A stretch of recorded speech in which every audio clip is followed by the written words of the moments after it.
Hi guys, it's Anthony Molinaro from O'Brien Real Estate with another edition of the Eastern Weekly Property News for 2020, where real estate information is on the house. It's Are You OK Day this week. It's actually on Thursday, September the 10th, being today.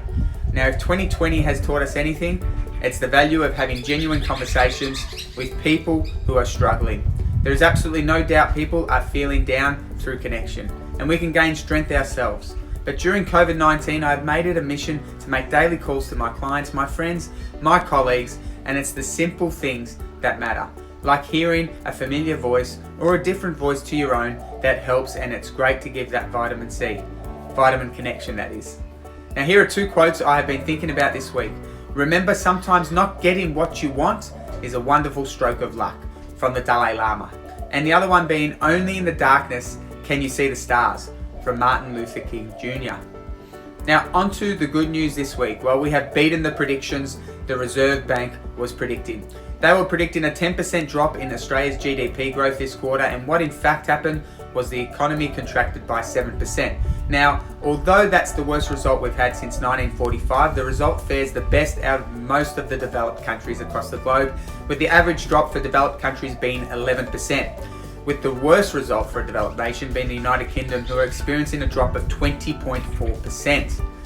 Now, if you have looked at property listings online lately, you would see very little in the way of new sales offerings. You will see from the graph displayed that new listings for the week is down 76%. Now, what does this mean for the current sellers in the market? Well, it means there's less competition.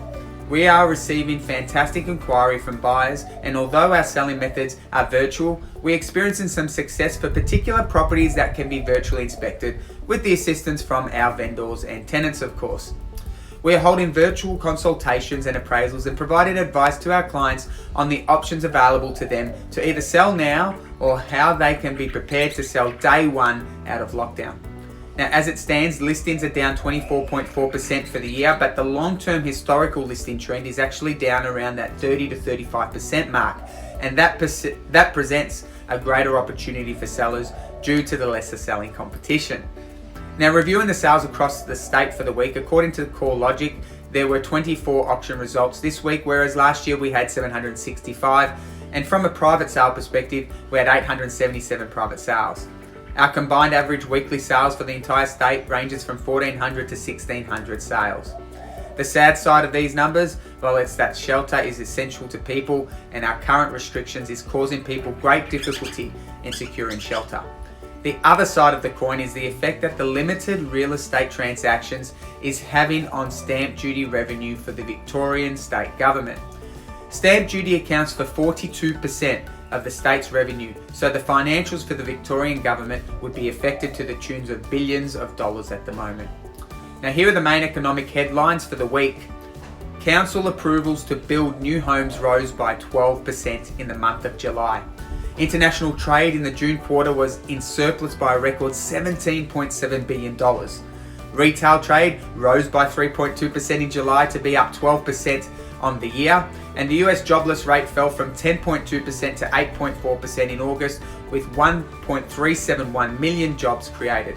Now, according to ANZ job advertisements, the number of Aussie job advertisements lifted for a fourth consecutive month in August. And lastly, in August, 60,986 new vehicles were sold, and that's the weakest August sales month in 23 years. Now, that's all for this week. I'm Anthony Molinaro, and remember, the information provided is of a general nature, and you should always seek independent legal, financial, taxation, or other advice in relation to your unique circumstances. Thank you for watching. Until next week, it's bye for now.